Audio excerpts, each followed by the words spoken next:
Silo matai pesamai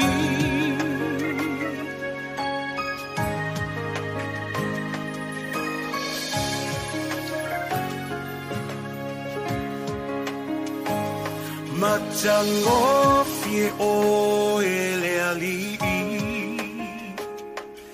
la ei o ile mama ia oele tupu, vi ia oele tupu. Fusia ile malama, le boni saua sola. Ngatete siu fufonga, ngatete siu fufonga. E ofungia oe.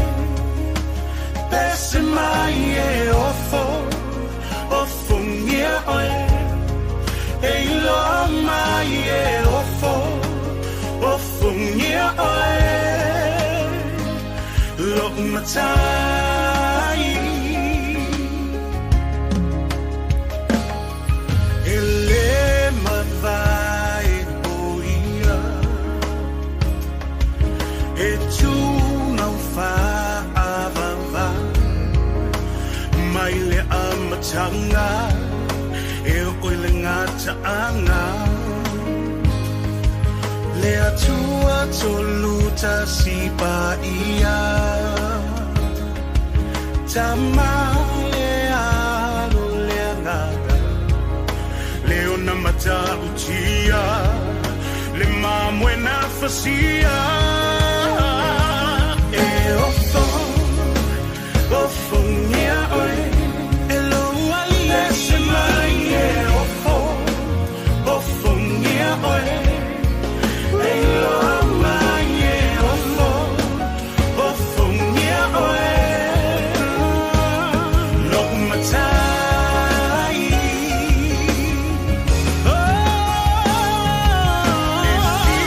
sili lo suafa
Never thought I'd see the day that the Lord called you to be there by His side.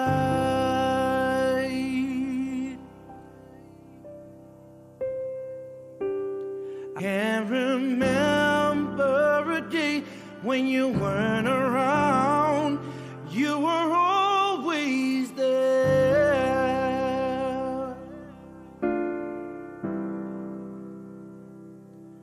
I still hear your voice in my head, hear you laughing, see you smiling in my mind.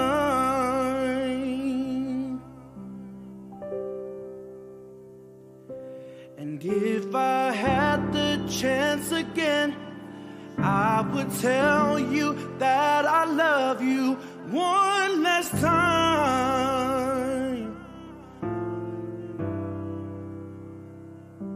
And yet I still can't believe that you're gone, that you're gone. Oh, we cry, we cry,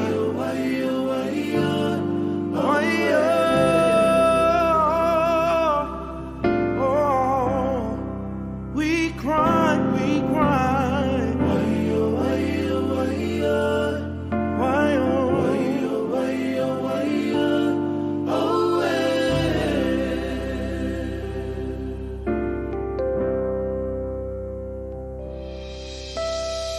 So many friends you left behind, so far away.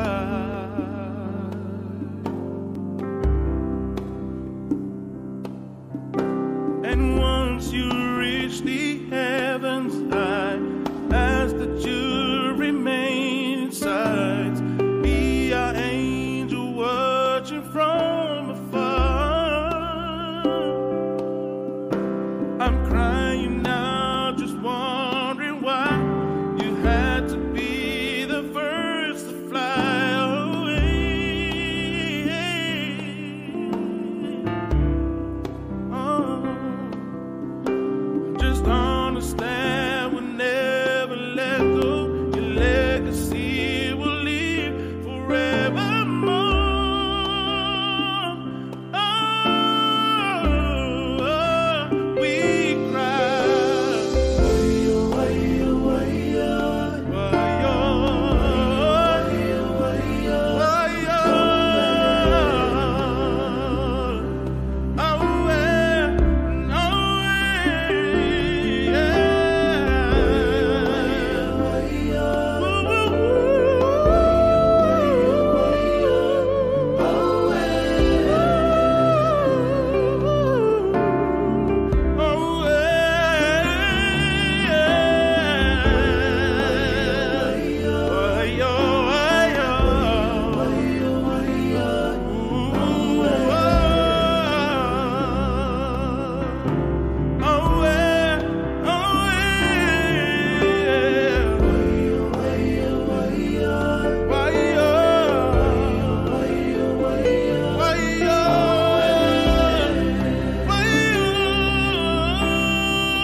We cry, we cry.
Uma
Whaasanga e o umata ia te oe. Lo'u atua ngā lue mai tau tai oe. Lo'u anganga, lo au ai mai o te mo.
Wala watu ile whapotu tonga tatou laulau tu uma. Let's please rise. Let's my tatou pese se lau onu sfulu.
Alala mai lalo whaafitai.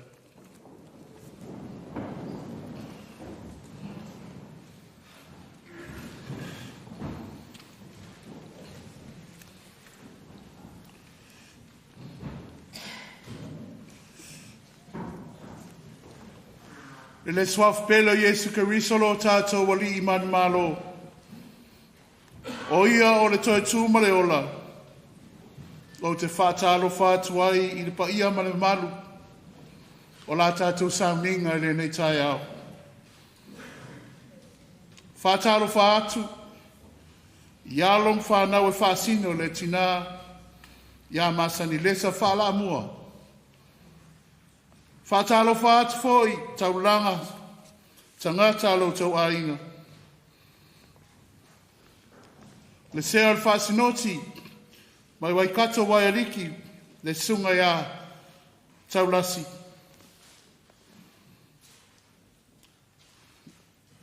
Le sunga ia inga marfatua whapea foi. Le sunga ia amosa silipa marfatua.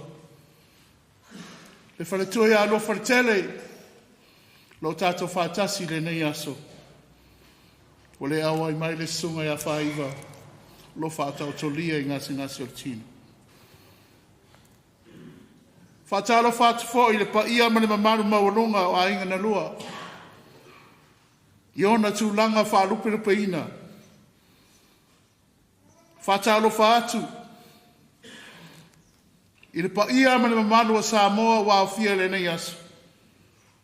O e ua awa i mai i toi sauninga o si o tātou tina i a masani Lesa Faalaa Mua.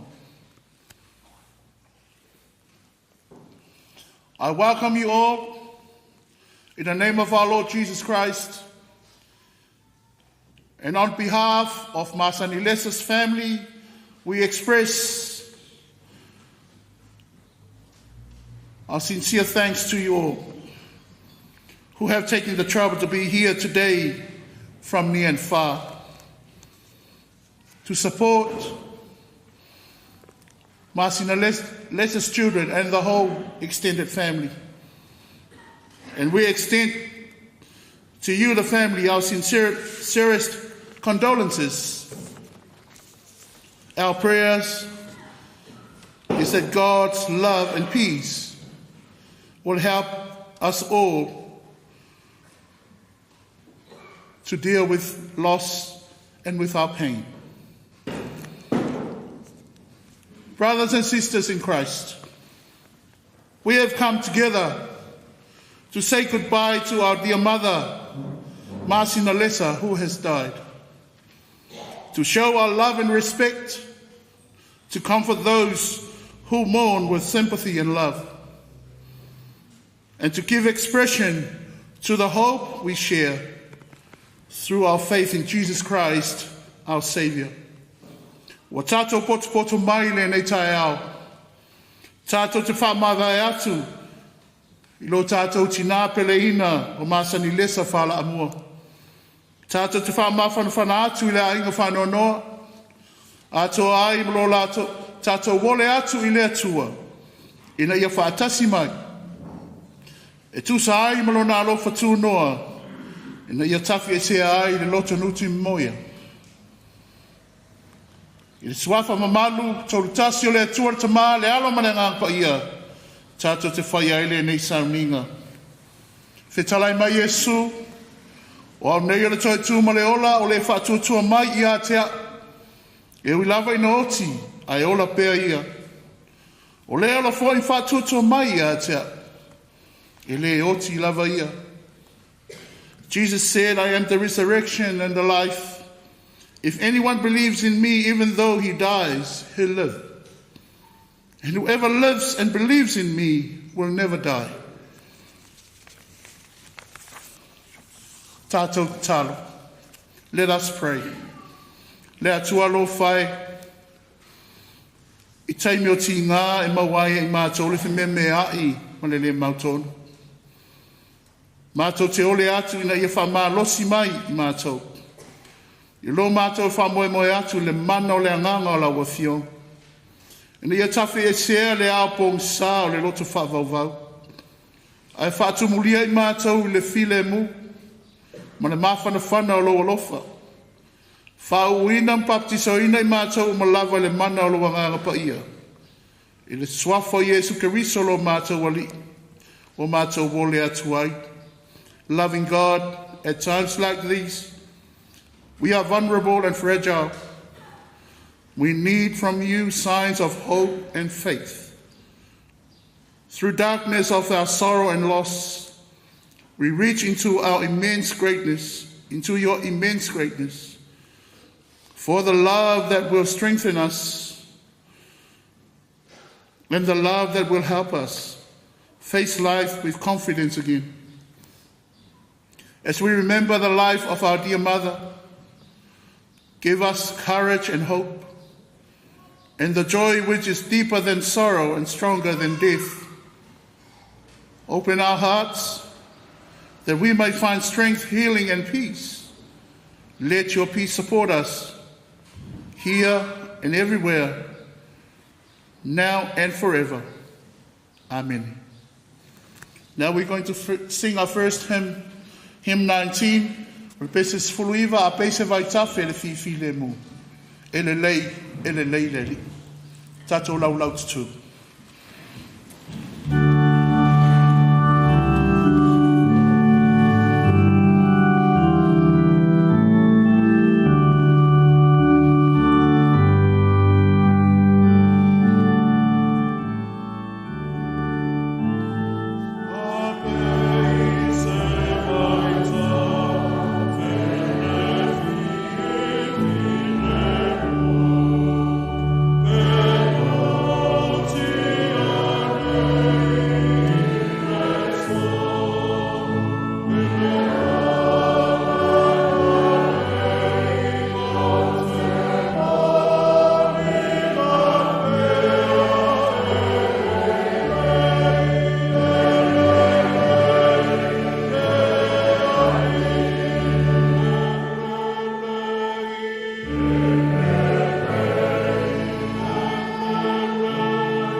nei o tātou tausanga, i o la saunia le sunga, ki le sea o le whasinoti a Waikato, sunga ia tau lasi. Ona so o le mar whai tawino le tūspa ia wha Samoa, ia mar whapea tānia, ia e le sunga ia inga.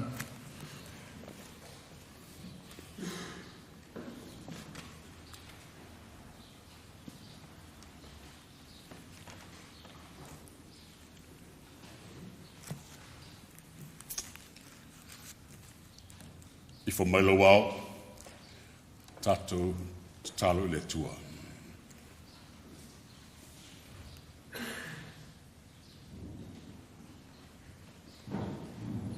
A o tuli vai, mai fo atu a nganga o le tapua inga lau a fio le tua nei tai au. Si o matu sa ili lava, le ngata o le whau unga lau a nganga, a le papatisonga fo i roa nganga i papatiso i nai ma whaawina e mawhutanga o poto nei. I o matou whaiale ne sauninga ma le awa e lava ma le mienga tauai. I o matou whaia mo le matou mautinoa o lo rotolotoi i roa nganga i le mea nei. O matou mafuta o matou mafuta, matou poto mai, aua le toi sauninga o si o matou tina, le tua fine, lau au auna, sa pena o na soifua, matau tuaine lau a fio ilona o langa a soifua oia. E mātou te whaafetaia oe o na tausanga sa pena o na fōa inai lau au auna po lau a whine te tonu o mātou ainga o nuu o whaapotonga o lau e kalesia. Whaafetai mo no lau whaunga aina o no tangata i tā leni o tofi o tiute sa au auna ai mga lue ai e tau tuaina ia i tu ainga o lona o langa a o iei i le soifuanga le nei. Mātou te whaafetai mō na ainga o whanau o anau wō o a mea mai. Le tua o le newe wala au le tina ai o tu uo le ainga ma le loa loa al whanau. Mātou te talo whakwan mole. Se tu mau ma le lingina wanganga whakmawhanawhana.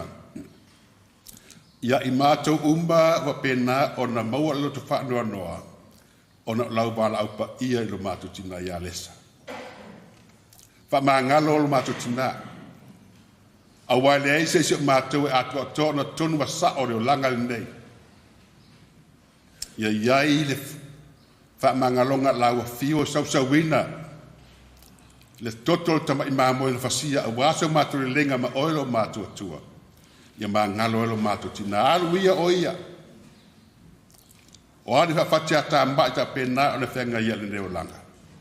Mapu atu ia o ia i o au mawhalafola ma o au mawhalafana. E opo opo mātou i whaawhiroa ia te ia a o whale atu lo mālo. Tu maura o whamawhalfananga aina o tu ua. I le ngata i lea a oe pēlema mai. A vea o ani winga tau sa afia, o ani winga le lei, sa pēnā o no mātou maua mai no mātou tina. I a vele nāna wha onga mai mātou uma, a o mātou toi le leila lang. Compassionate, loving, gracious God, as we gather to give you thanks for the life of our mother, our sister, our aunt, your daughter, your servant, we ask to please bless this gathering, bless this congregation with your Holy Spirit so that we can fellowship not only the departing of our beloved mother, but also in welcoming your Spirit to be part of our gathering this morning. We thank you for the life of Lesa, our mother. We thank you for the legacy that she has left behind. Thank you for the memories that her children, grandchildren, sisters, brothers, aunts, cousins, and everyone of the extended Ainga that come to meet her. Lord, we thank you for the legacy and the lessons that she has passed on to them. We pray and commit her to you today and ask you to be part of our gathering. To mauna whamanurianga lele ie, mea umara matu whaini yaso, ia oi manuia i ingo lau fio. O lo suafa Yesu. Amen.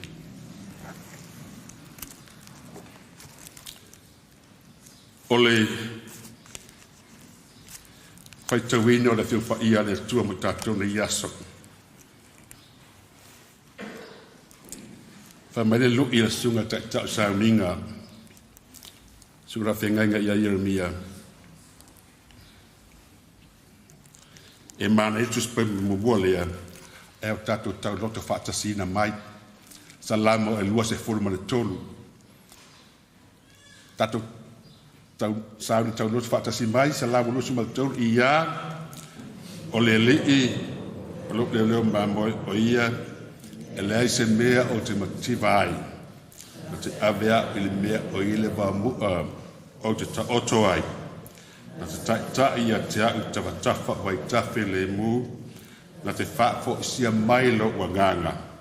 Na te tai ia te au i ala o le ani o tonu. Ona lona suafa. E u lava ina o savali le wano le ata le oti. O te le fefe lava se mea le anga. Wa oe ta te whaatasi ma. Lau la au ma lau to oe wha ma whanwhane na ia. Te lau mai me i lau ai maa ui luma o e ta mai a te a. E wha uina lo uru suau. O tau ma sua la uipu. E moni, e muri mai a te a, ula lei ma le lofa i a se umolo ola. O te roa fo i le li. Iaso te lau. Wha tai o lewa mautinoa. Wa o ngā lea o ngā lesa sa pena na o ina i o tō uma. Our second reading is from the New Testament, and it's from the Gospel according to St. John. St. John chapter 11, verse 17 to 27. Ioane mtau pasuma tasi, te whaita wina fo e pasuma le fitu, te whangata wa fo e pua lua se fulma le fitu. Ua o atu Yesu, na sila fia lea ua se wha o ia le tunga mau. Ua vāvara lata pētānia ma Ierusalema, pē lua maila lo la vā. E toa tele foi o iotaia o atu ia Mareta Maria, ne ia wha ama whanawhana i la ua ona o lo lātua ngane. Ua whaalonga Mareta ua maliu mai Yesu, na aluai lea na whaftai ia te ia, awa nofa Maria i le fale, na whaapea mai leo Mareta ia Yesu. Leli e, ana i nei, pa ua leo tiro tuangane. A iwi lava i lea, ua awi loa mea uma e te whaatonga tua i lea tua, e fōa ina mai e lea tua ia te oe. Ua whetala iatu Yesu ia te ia, e tua tua mai lo tuangane. Ua whamei Mareta ia te ia, ua awi loa tua tua mai lava o ia i le tua tua lea so ngā taanga. Ua whetala iatu Yesu ia te ia, o au nei o le tua tua ma leola. O le whaatua mai ia te au, e ui lava ina oti a e ola lava o ia. O ta ngāta ura uma e whaatua mai ia te au, e le oti lava e o whaavau. Pa ua e tal tonu ma ia e nā mea. Na whaapea mai lea o ia te ia. I oe, le li ie, o o tale tonu lava. O oe le keriso, le alo o le atua, o le maliu mai la lalo langa. A vea upu whapena o vanga ina e vanga tiong pa ia le tua e whai mau e sufi nai a nganga whaavau vau o whaapatonga tai au. Tio mau le atua le veinga whaavau. Amen.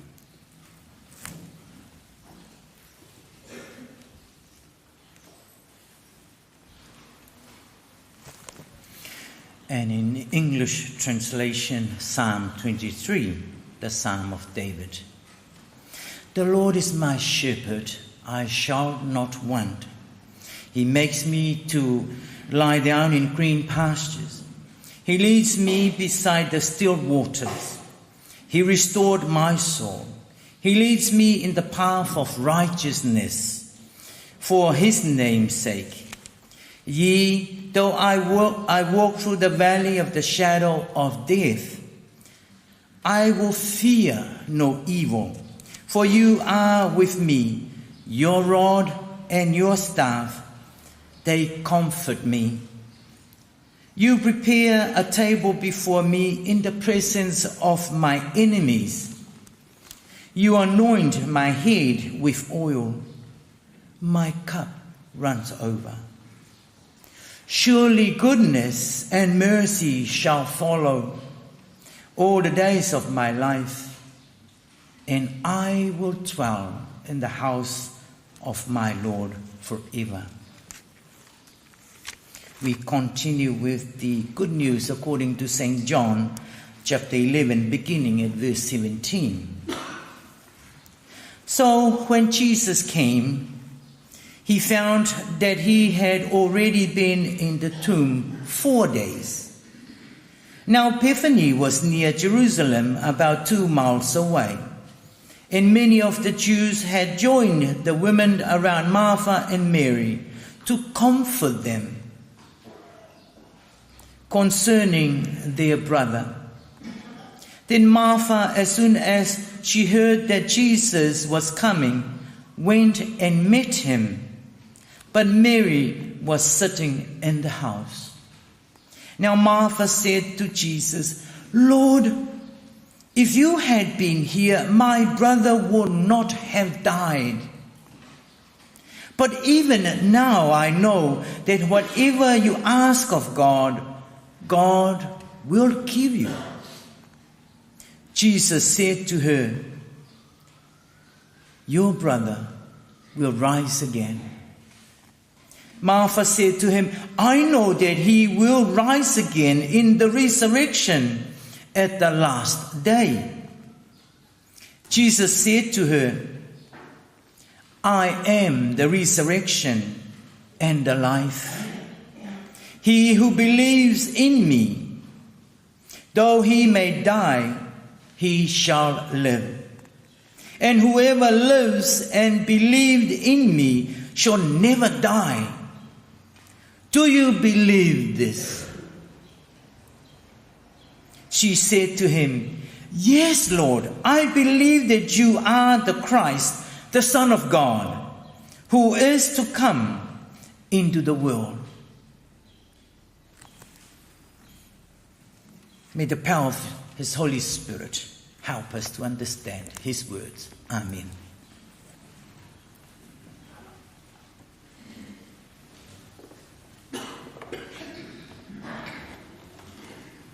La tātou toivi atu lona vi inga i vasfulu.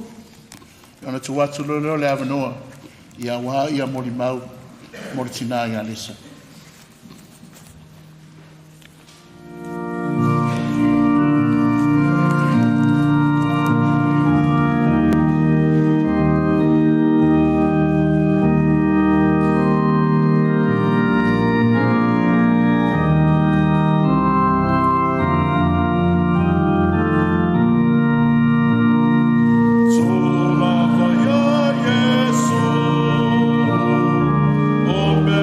Thank you.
nei tua tulore sunga so al setu ia mole mau o tata wainga.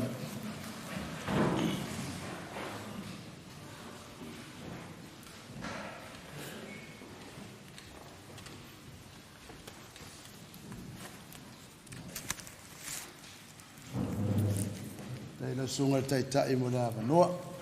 Ani le saula fainga luenga pa ia le tua. Tula ele ava ma le faalu alu. Faisina mo le mau pupu. Ia. O le pupu a fa sa mo le pupu o ina fa su ma 5 minuti. Ele soifua si o mātou tina.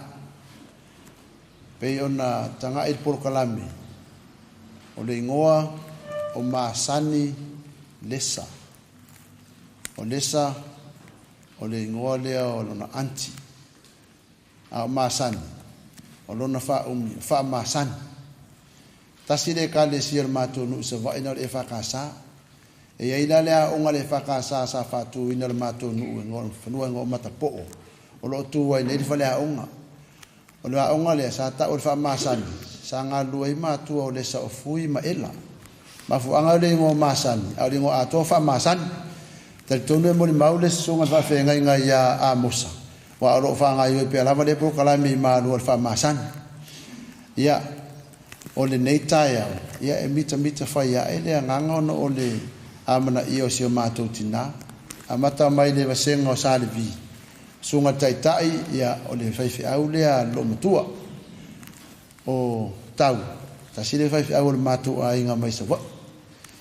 Ia o sunga ia amosa. O le uso matua o Lesa. E soa whaifi i toi pau wa le o tangata re to toi. O iwa si fulma le 5 tau sanga. O lo i me le pone le taimi nei, ua le lava mai. A o lea ua whai masui le sunga le whawhenga inga. Le fo e nei nisi alo lo mātou tina matua whitau. Lo mo le mau vaenga lea. O le nuu leo sa maunga. E a inga umatangata. Le tupunga mai le mātou tina, e uso tuafa le i la. A tau mai tau e, o lona tama o fui. O lona tina o le so alu. O lea latu mai tau atu la son nei. Te leo suri tau saso o loyo te vai atu iei whawhetai mo lea mana i o lo matua. E il whanau o so alo sio, so alo pito i tua, so alo seherulo, so alo latimu, so alo fausia malato. E voi te vare au sa fui, e o au sa au, whanau o au, whawhetai tele mo lea mana i o lo matua. E iei le toi ino le matua ainga e so a whawhui tati. Veilo nalo le Samuel Wellingtoni. O so le pasi sa wen po. Tira mai ona o le fia mafuta ia Lesa. Pia wha mawa ia Lesa. O fui ma ela. E toa se furu whanau. E tau atu ai. Langa lava le toa ilma loma toa ngāru lui. Le maru lo. E mafu ona se furu whanau. O le pino le vaenga. Wha maliwa tune le toru vastaru ai la tau sola i titi. E matu tu ai nieces ma nephews i le uso. Fōlinga nā. Tōru sumo tumu tau sanga o ngā lue lawa fui ma ela. Ma fō toa te nei tamaiti. Ia, peona o tā ua. La inga sā fui, o lewa i nei o la tō sui. La inga sā so olo i nei tō sui. Ia, o le whaifi au ia tau. E iei le vāenga fui le mātou o so alopito i tua. Le whai mei sai liu ino tuspa ia. A o whaifi au a ia vāo. E se le mātou ngō fio nei moli maua nei a inga. Ia, e ula aisi whai mai. O ki a polo ia le whiwa i lalulangi. O so alomake le ai. Ia e le ai. E loko ka ngaka. Ia, o tu langa na e watu, e le nganga whawhetai. Ia inga o tamā o si o mātou tina. Ma inga tina. O Lesa pe ona moli mauina. O runa aso whanau la stou se fulu o Januari. I le whanua. E uila vai ili wape o le whātou lura iei. Ia, maa e fui whala iki kesi lo makua. O le aso na maliu ai. O le aso ono Novema. I le lua fe lua suma tolu. O lo nau winga. 5 ma le iwa tau sanga. Mai le taimina soifua ai. Na aviai o ia matina. Alona winga. 5 ma le iwa whanau tau sanga. Karunga ola kakare kua kuilunga kula. E mai wha ia wha mai senga. E mai wha mangu yanga. Ma haian me halo wha seo ki ngalo o sfanga. A ngai loa wa akoro 5 iwa oki lo. O lewa nga kaunga oki. O le lewa yanga maa. O ke sau kilo ako, nani meo uminga koe ngai ake. Le kilo mai, le kaukala mai pe ya.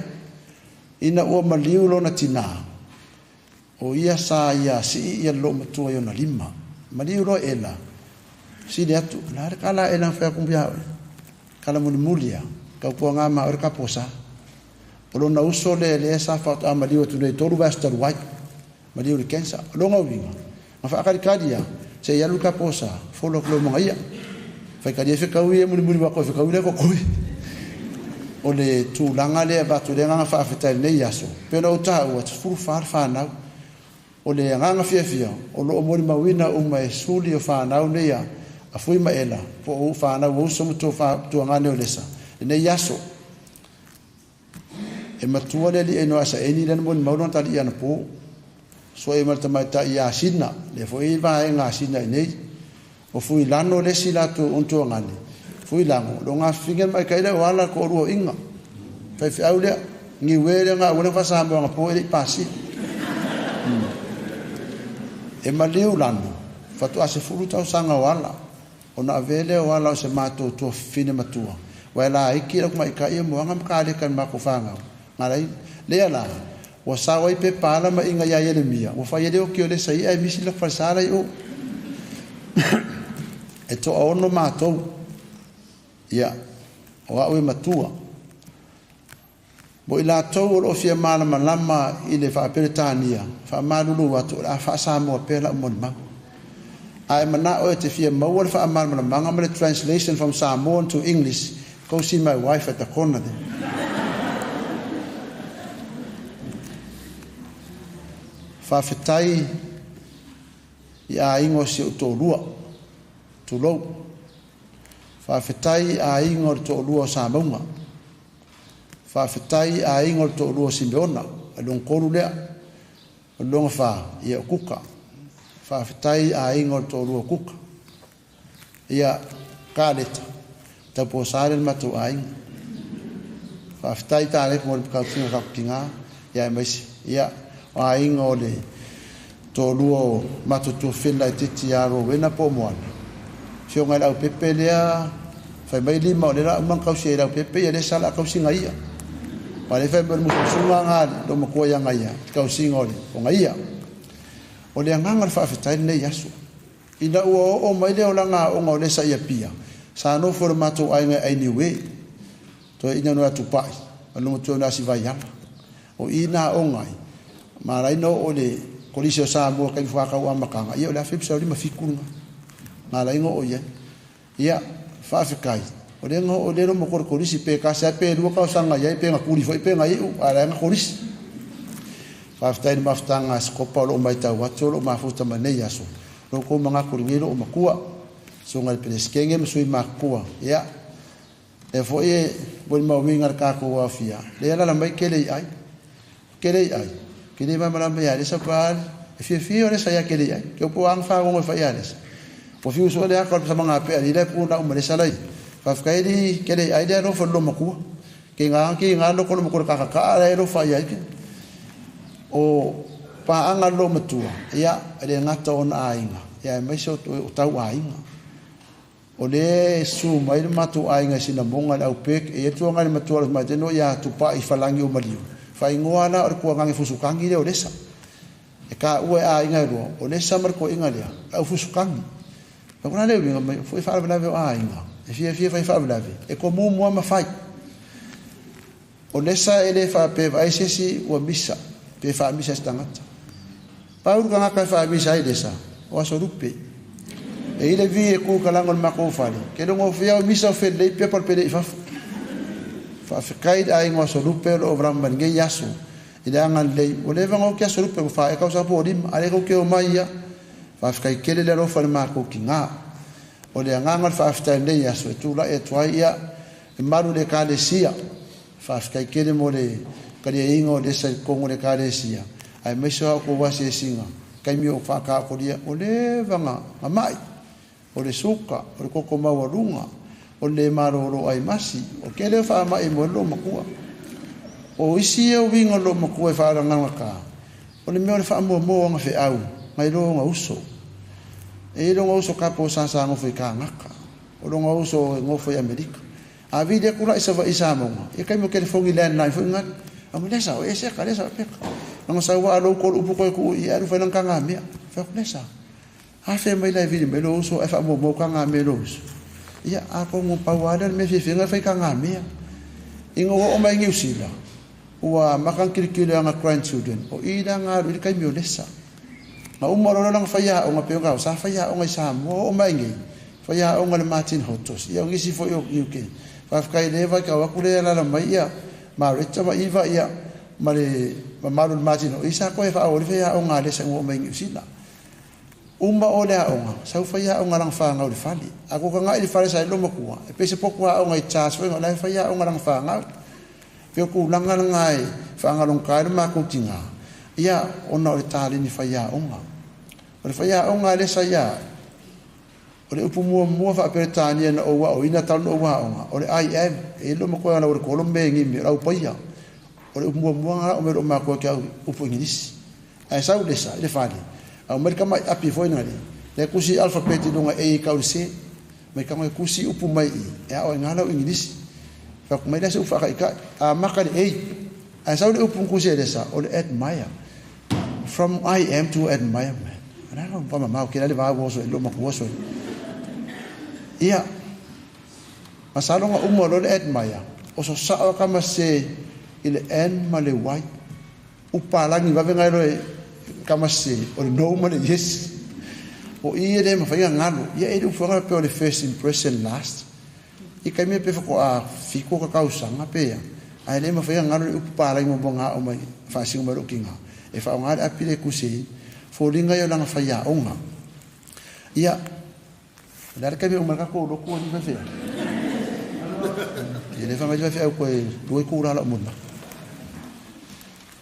nga le yaso e moli atu le nganga whawhetai I le malo le awhia ua poto ai mai sa pe ngau ka ua e maro sa lo makua i onga mako longu inga mako e kalango I grandparents ia whawhetai tele matu a inga tama a inga tina ia ai mai se o sui le mako ngu o le wa kon mako ngu I e sa so lo e fausia o au sa fui o kasko kele o ko vau se vai ia le foi so al polo ia so al polo ia pe o kamalo se mako grandmother ko inga ngai ma diu se lau ma lima kausang a ikar ko inga I fa fa fi au le sam sala no me la sa ku fa pu pa ke vai pa elo au ngi yo lang fa ngau ke ngi wa su vai ai o lau di ma ko su me na po e mana tua ma tua tu nei time ia wa ta ton e la fe lo e man vai nga le ia Lesa whawhetai mo le tausinga o mātou. Whawhetai foi mo whaatai ta inga. Awa ana e whaasino mai mātou whaita inga o na iosi a inga. E rei mangisi o mai lo wuki. A leo ko kere kangaka. Ia o ngā lau whakaika inga ngā mai e mākou. Ia, e ili kara whaasa mo e lesi whaiva ngā masa mamau. Mau ki ngāre kere o mea ngā o ngā singero makua ia mākou. Ia, whamangaro sa mākou vai vai lesi. Mangu ia kere lau malanga. Ia, alo faku lava hengo mumuak fa kai moro avango sunga kai mare abun ma isi fa ma le tanga umaro mai si umara ko si amona sunga kai ka le ha pengi ia fa ko me ameri bre po kalambi fa pe umara kam kalam ia ma so le presentation dunga I e fimingu ka presentation fast food lima pe lima fu ia es full mingu o nga so le mal pese fa ma vai e mo le kwelo fa anga e se mako kinga e lo wava mal fa alor kede pa un kede ngai sa winga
Ia taimina ia le molimau a le ekalisia. Tua tu le sunga ia le uma Perry Stewart. Ia le asaunia se molimau. Ia anamtanga adwenga i mangele sa aftai.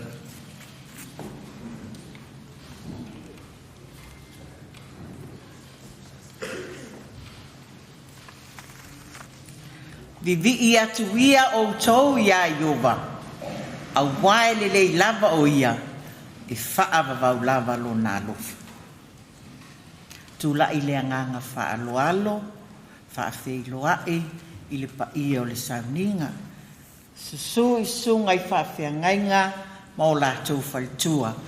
Tai nane le pa ia o ainga na lua, wo ma e māsani. Tālofa, tālofa, tālofa lava. Wha mā lole soifua maua, ma le langi e mātango fie. O lo wingoa. O le uma le alofa i le atua, a toa fo i ma outou, a lisi a pelu tu le au. Ai le whaia se whaamatalanga e winga i le mātou mawhitanga ma le tina i a Lesa. Moli le anganga whaafitai tele le sunga tausimtanga aduenga Reverend Yelemia a mani a mituanai mo le a manoa whaaulo ua o maua o te whaia i se moli maua le matanga aduenga e winga le mātou mawhitanga ma Lesa. Whamalulu so alo ma le pa i o le tau ainga. O le a o le whaongaina le ngua masani. Ai o le a o whaongaina le swafa Lesa. Ona o le swafa le ma whanwhanai le mawhitanga matanga aduenga. Ia ma le tina i a Lesa. E o atu aso lupe ma Lesa i mangele i sa e pe o le tausanga lua afe ma le fitu. O mato ngā lulue ia masem, tu lou le suafa so alo, ia malima, ma le whanau. Nā watu loa ia Lesa ma aso lupe, ngā lue loa Lesa. O ia o se whaia o ngā sa. Ai au whai pese le vaenga lea o ka le tama ma moana, ai le whaia nā mio la ainga. Pese ako ka le kai ia nga po ai fai mai le si mako fai pese.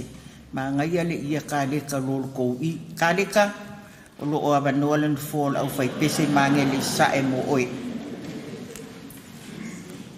Sa abele sam faya o nga sai pe o le ta. Ua sau si taimi. I o mai la o nga sai sila tau pese. E moli maui nai lea vaenga. Fai le si na umi o na o ese lo leo Lesa ma so lupe mal no foalo ai mato ngā lue a masema malima ona ua faisina mamao le meno no foi silo matua masto ina pe a malima masina ai toi fo ia tu Lesa ma so lupe lua afes fulu malima na fo ia tu ai Lesa ma a so lupe mato ngā lue e o mai li taimine o Lesa o ia o se member o le mawhitanga te maitai a mangele i sai. O ia foi o le member o le tū mālo ana mawhitanga te maitai i manukau. E moli mawina lea i le toninga lea o loo la e ina i Lesa i le ata lea. O Lesa foi o ia o le member o le mawhitanga te maitai o le Sinoti Samoa. As well as o ia o le member o le National Women Fellowship a New Zealand. O Lesa o se tina ngalele, o se tina e tumu i le alofa, o se tina e wha mauni. E moli mawina lea mai taliton wina i ngā luenga, e pei o na moli mawina e alo ma whanau ia ai maise le ainga. Ia o la o moli mau wangata i. Sa ia i almanatu o le umi ana mātou ngā lulu ai ma Lesa ma aso lupe. O le umi fo le nā la wha umi ai le tātou moli mau. Peita iane e wha au au e le sunga i le wha whea ngainga. Taimi nei o te wala au watu le anganga ma le wha alo alo lava. Members o le a o ngā susa. O mai se iu suatu le tātou pese le a o ngā susa. Tā te wha mawaya i a Lesa. Now,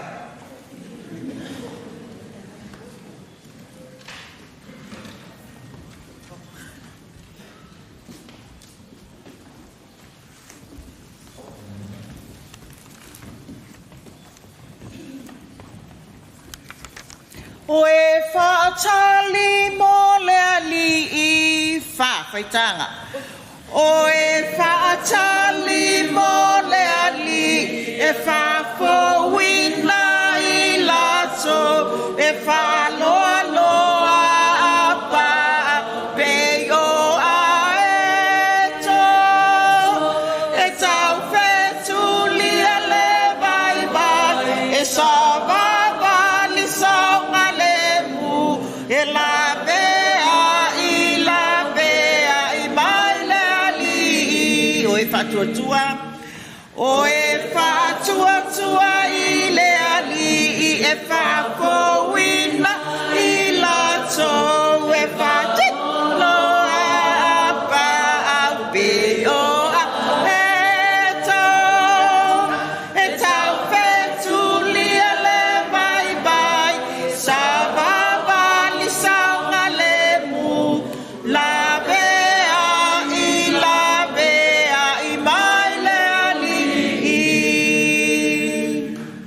Whaafitai lesa, whaafitai ngalue, ma lo le tautua, manui a lau malanga.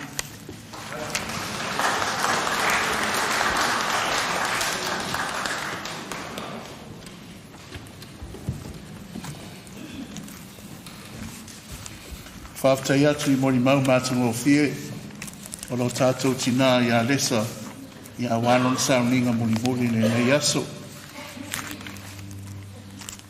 A la mori mau ia lesa o te tauno mai I matou ngā rue ma nei ka le sia por ntanga renga manga le sa lua fesu mariva ia o tāpua ia ile ia aso lupe ma lesa o whai lam tā whale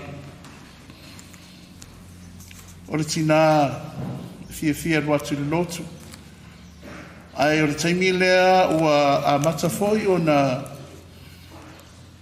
ngase le tina I a lesa.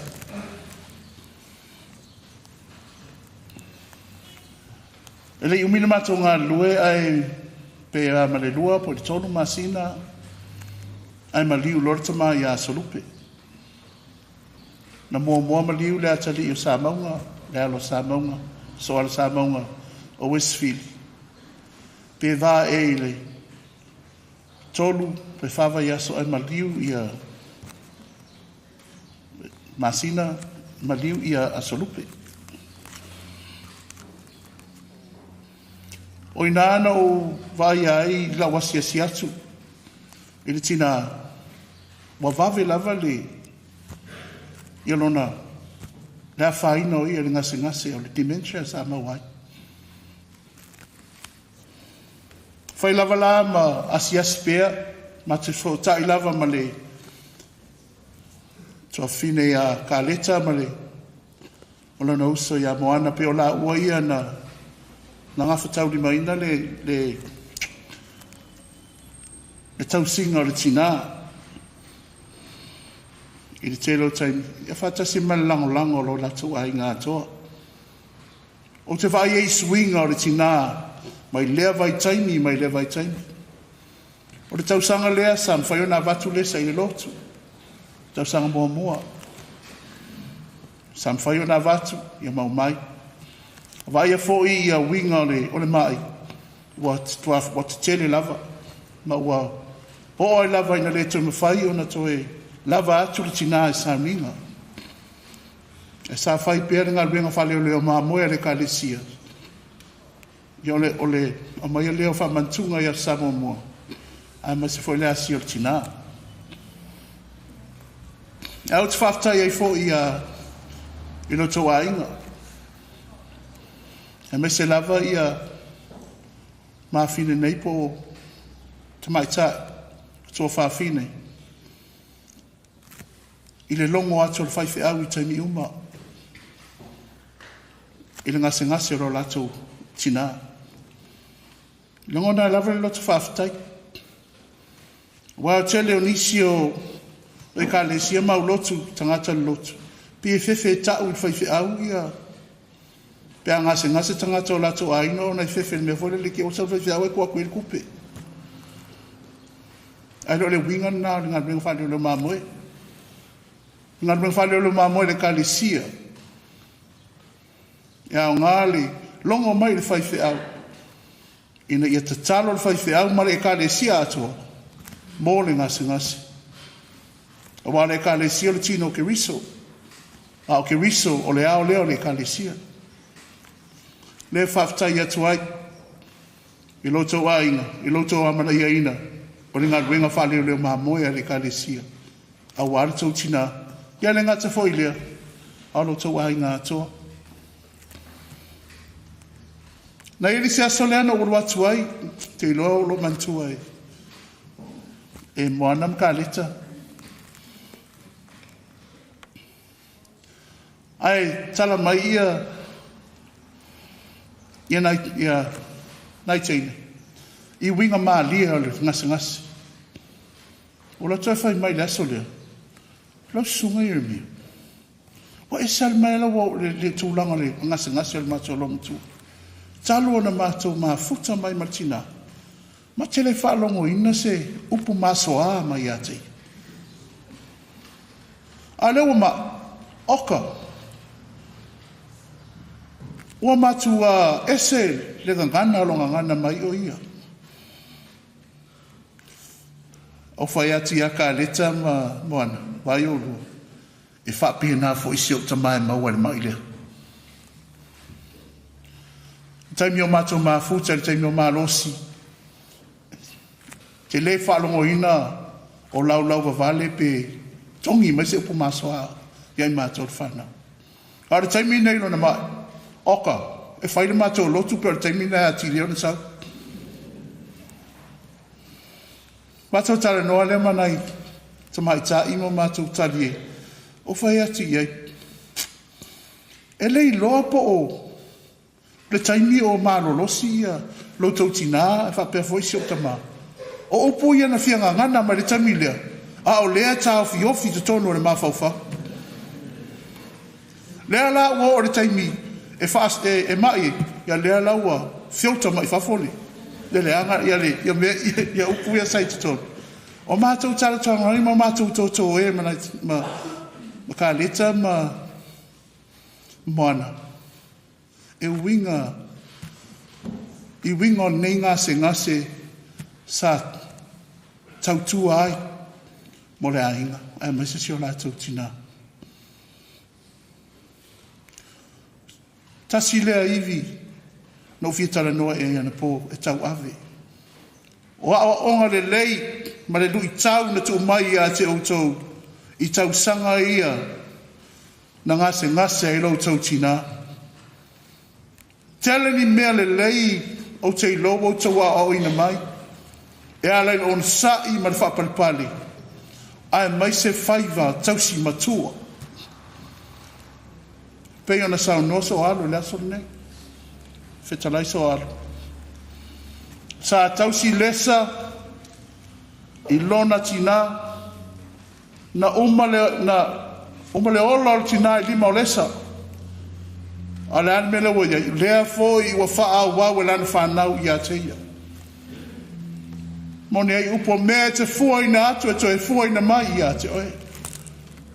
O lo walofa na faa ali atu e toi fo i mai i a te oe. E se le mana i o nea o onga. Lea foi lau wa ai au tau whanau. I lau tau tausi lau tau tina ua umalo na ola i au tau ao.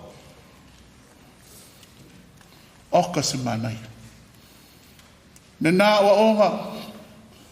O te tali tonu ma le mauti noa. O mea foi nai toi fua atu e au tau whanau i ate au tau. O manuia nao le atua e toi di lingi mai a te outou. Whaasolo mai i loutou tina. O mai i a te outou. Whaawa wina.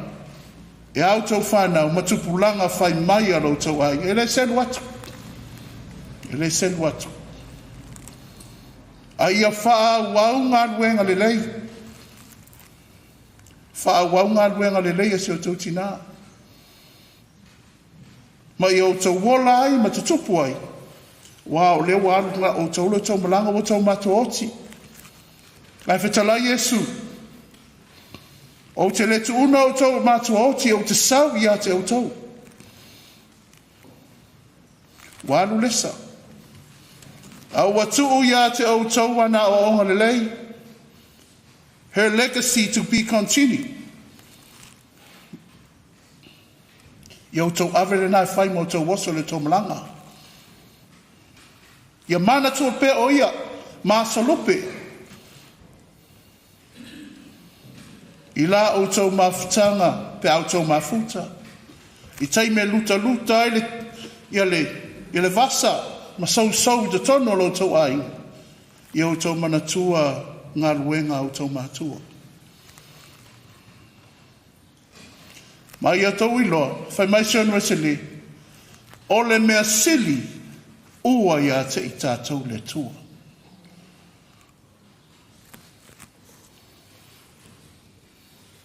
Whai mai upor salamo, se lau luas fulmatoro.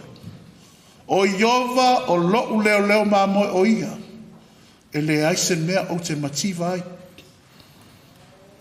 Nā te ave au le mea o iai le wā mua o te taotoa. O Iova le leo mā moe le le. Le ana wha moe iai le tina, o lo'o atangia ai, i leo langa o lesa ma le umi o lona ola, valu se fulu ma le tasi tausanga, o tai le leo mā moe le lei, leo langa o lesa. E atangia le i autou moni mau le autou mawhtanga. E lese tangata e whaamisa, ai o la uawa masorupe. O le tangata, wa o, lana tautua i te tono le nu. Ai mai se le fofoaina o tau o langa, i te tono lo tau a inga le whanau. O ata nāre tangata o loo tai e le atua. O manuia o le atua i a te ia, o ia whaasoa atu. Whaasoa atu.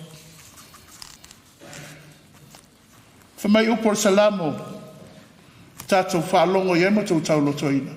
E ui lava no sa vali le vano le ato le oti, o te le fefe se mele. O lesa, walk through the valley of the shadow of death.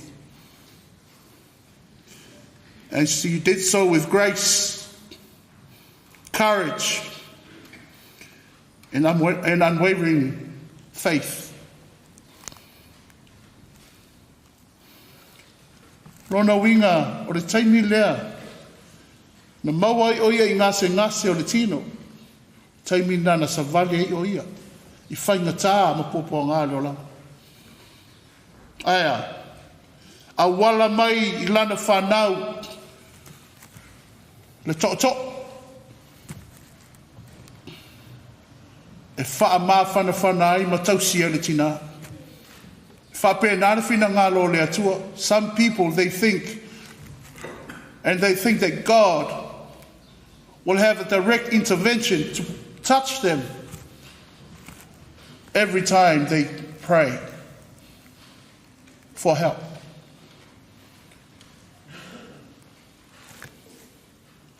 It might happen, but most of the time, and through others.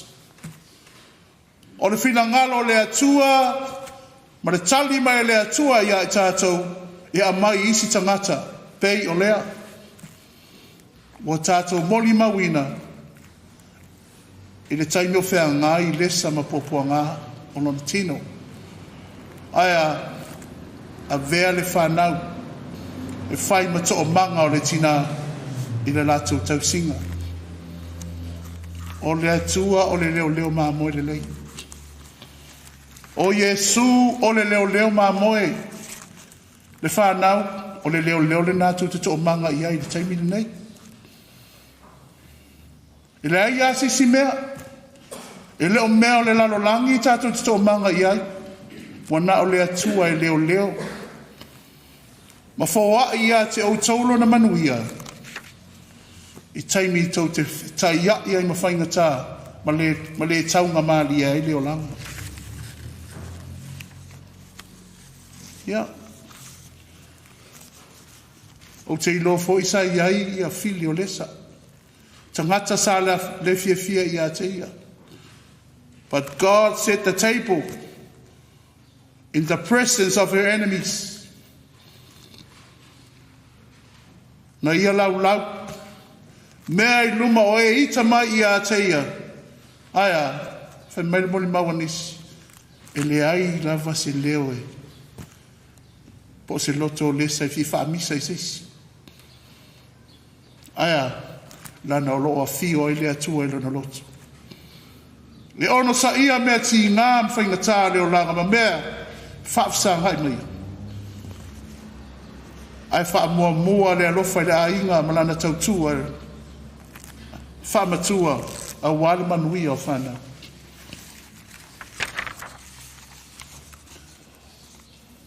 This time, wa whau o le atua le au lesa le swau. Le swau manongi.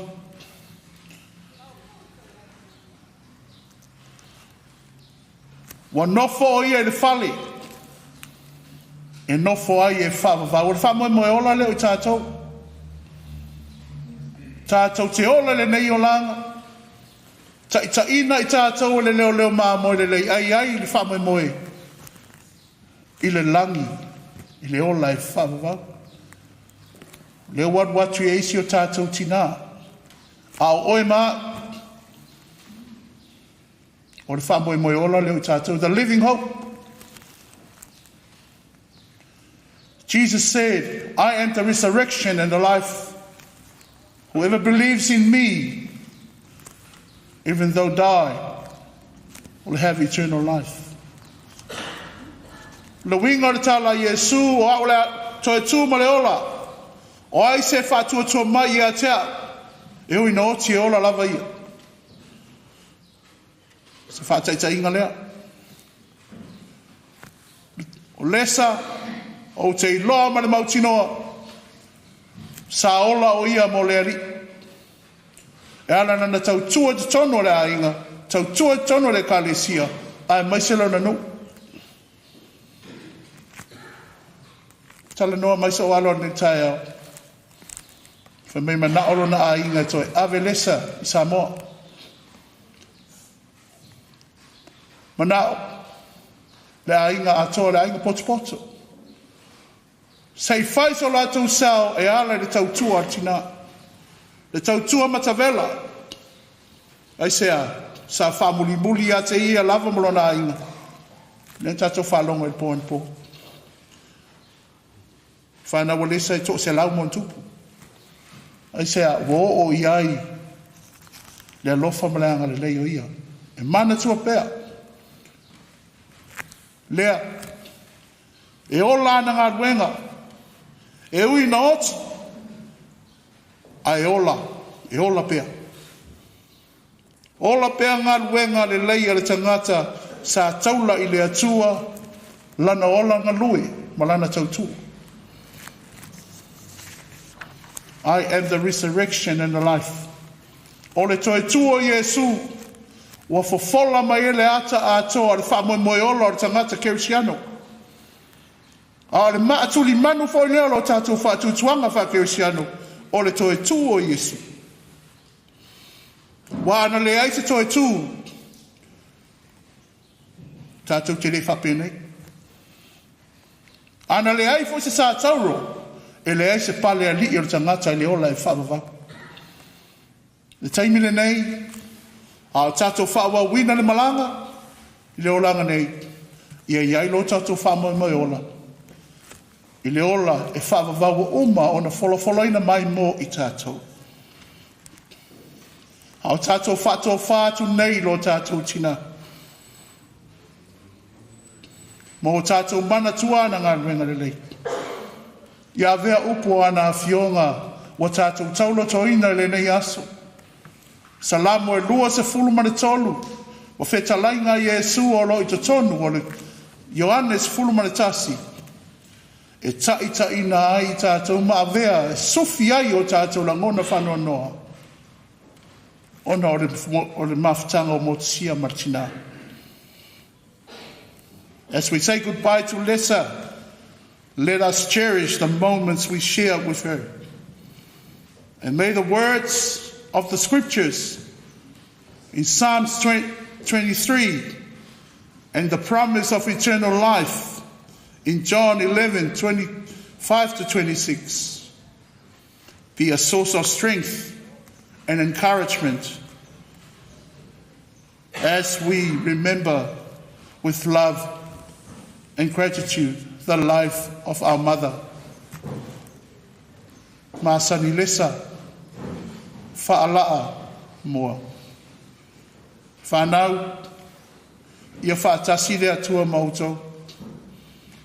Mai o tau tutu mau i le atua. E whai mai Yesu o lau toi poloa inga le nei a te autou. Ia o tau whalwhani. I le suafo Yesu. Amen.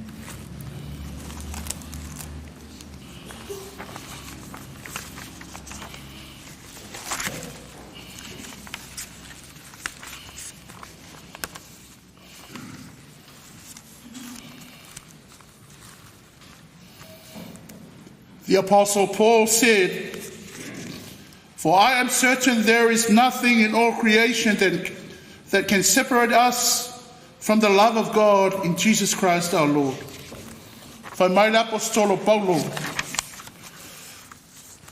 a wā wa o mautinoa, e le mawhaia e se mea o le whawhanga i le langi ma le lalolangi, po o se mea tasi lava na whaia, o na whaate e se ina I tātou, I le alofa o le atua o loo ia Yesu Kiriso. We thank God that in His great mercy we have been born again into a life full of hope through Christ's resurrection. Tātou te whawhataia le atua I lona alofa, wa whanau whauina ai I tātou,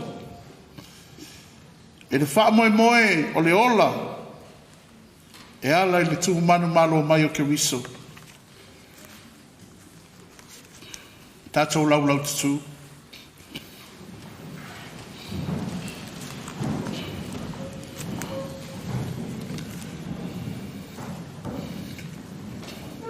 In the face of death, we have gathered and celebrated the gift of Masani Lesa's life. We deeply cherish the memory of her stories, her laughter, her warmth, her wisdom, and her trust and loyalty. We bid Masani Lesa farewell.